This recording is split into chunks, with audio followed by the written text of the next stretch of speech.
27 ವಿಶ್ವ ರಂಗಭೂಮಿ ದಿನ. ಅಂದಿನ ದಿನ ವಿಶ್ವಾದ್ಯಂತ ರಂಗತಂಡಗಳು ಹಲವು ಚಟುವಟಿಕೆಗಳನ್ನು ಮಾಡುತ್ತೆ ಮತ್ತು ವಿಶ್ವ ರಂಗಭೂಮಿ ಸಂದೇಶವನ್ನು ವಾಚನ ಮಾಡ್ತಾರೆ.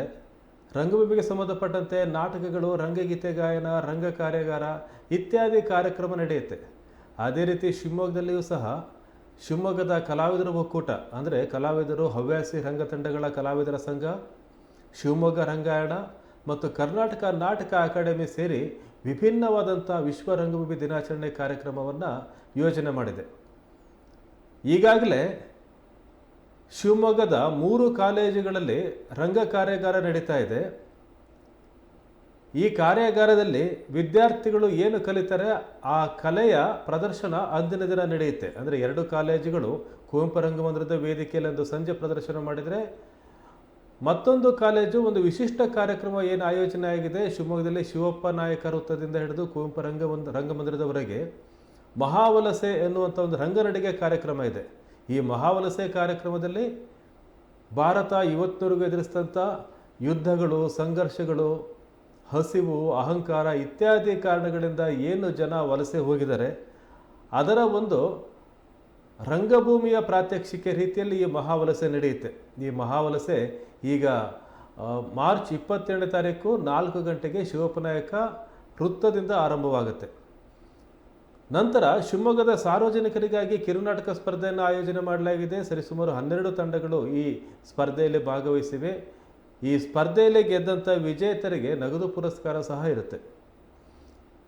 ಮತ್ತು ನಟರಾಜ್ ಹೊನ್ನವಳ್ಳಿ ಅವರು ವಿಶ್ವ ರಂಗಭೂಮಿ ಸಂದೇಶವನ್ನು ವಾಚನ ಮಾಡ್ತಾರೆ.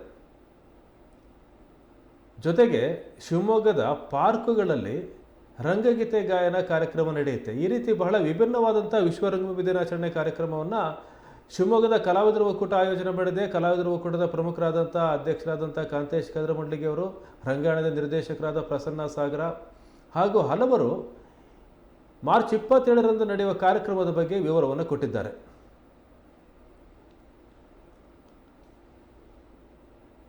ಕಲಾವಿದರು ಅಂದರೆ ರಂಗ ಚಟುವಟಿಕೆ ನಡೆಸ್ತಕ್ಕಂಥ ಎಲ್ಲ ಕಲಾವಿದ ಸಂಘಟನೆಗಳ ಒಂದು ಒಕ್ಕೂಟ.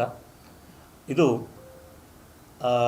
ರಾಜ್ಯದಲ್ಲಿಯೇ ಬಹಳ ವಿಶಿಷ್ಟವಾಗಿ ವಿಶ್ವ ರಂಗಭೂಮಿ ದಿನಾಚರಣೆಯನ್ನು ಇಲ್ಲಿ ತನಕ ನಡೆಸ್ಕೊಂಡು ಬಂದಿರೋದು ತಮಗೆಲ್ಲ ಗೊತ್ತೇ ಇರ್ತಕ್ಕಂಥದ್ದು.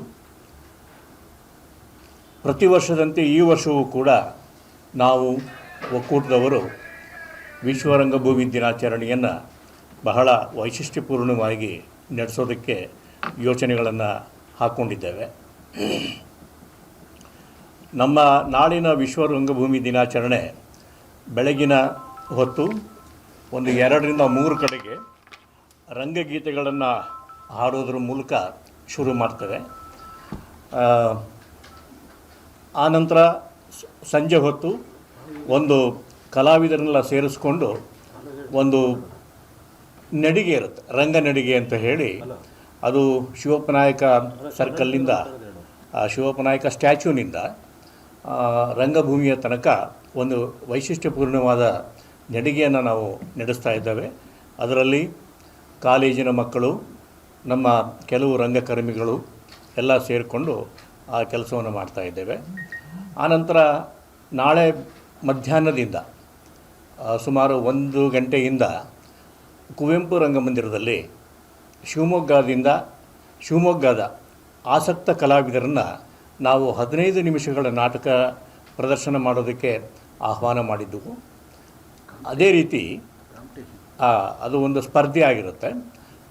ನಮ್ಮ ಶಿವಮೊಗ್ಗದ ಅಲ್ಲದೇ ಸಾಗರ, ಶಿಕಾರಿಪುರ, ಭದ್ರಾವತಿ ಇಲ್ಲಿಂದ ಕೂಡ ಕೆಲವು ತಂಡಗಳು ನಾಳಿನ ಕಾರ್ಯಕ್ರಮದಲ್ಲಿ ಭಾಗವಹಿಸ್ತಾ ಇದ್ದಾವೆ. ಅವರೆಲ್ಲರಿಗೂ ಒಂದು ಎಂಕರೇಜ್ಮೆಂಟಿಗೋಸ್ಕರ 3 ಪ್ರೈಸ್ಗಳನ್ನು ಇಟ್ಟಿದ್ದೇವೆ. ಒಂದು 5,000, 4,000 ಮತ್ತು 3,000 ಹೀಗೆ ಪ್ರೈಸ್ಗಳನ್ನು ಕೂಡ ನಾವು ಎನ್ಕರೇಜ್ಮೆಂಟಿಗೋಸ್ಕರ ನಾವು ಕೊಡ್ತಾ ಇದ್ದೇವೆ. ಆನಂತರ ಸಂಜೆ ಒಂದು ಸಮಾರೋಪ ಸಮಾರಂಭ, ಅಲ್ಲಿ ಶ್ರೀಯುತ ಚನ್ನಬಸಪ್ಪನವರು, ನಮ್ಮ ಶಾಸಕರು ಅಧ್ಯಕ್ಷತೆಯನ್ನು ವಹಿಸ್ತಾ ಇದ್ದಾರೆ. ಕ್ಷಮಿಸಬೇಕು, ಅವರು ಉದ್ಘಾಟನೆಯನ್ನು ಮಾಡ್ತಾ ಇದ್ದಾರೆ. ಹಾಗೆ ರಂಗ ನಿರ್ದೇಶಕರಾದ ಶ್ರೀ ನಟರಾಜ್ ಹೊನ್ನಳ್ಳಿಯವರು ವಿಶ್ವ ರಂಗಭೂಮಿ ದಿನಾಚರಣೆಯ ಸಂದೇಶವನ್ನು ವಾಚನ ಮಾಡ್ತಾ ಇದ್ದಾರೆ. ಕಲಾವಿದರು ಕಾಂತೇಶ್ ಕದರಮಂಡಲಿಗೆ ಅಂದರೆ ನಾನು ಅಧ್ಯಕ್ಷತೆಯನ್ನು ವಹಿಸ್ಕೊಳ್ತಾ ಇದ್ದೇನೆ ಮತ್ತು ನಮ್ಮ ಈ ಎಲ್ಲ ಚಟುವಟಿಕೆಗಳಿಗೆ ಆಧಾರ ಸ್ತಂಭವಾಗಿ ನಿಂತ್ಕೊಂಡು ನಮ್ಮ ಜೊತೆಗೆ ಕೆಲಸ ಮಾಡ್ತಾ ಇದ್ದಾರೆ ಶ್ರೀಯುತ ಪ್ರಸನ್ನ ಅವರು.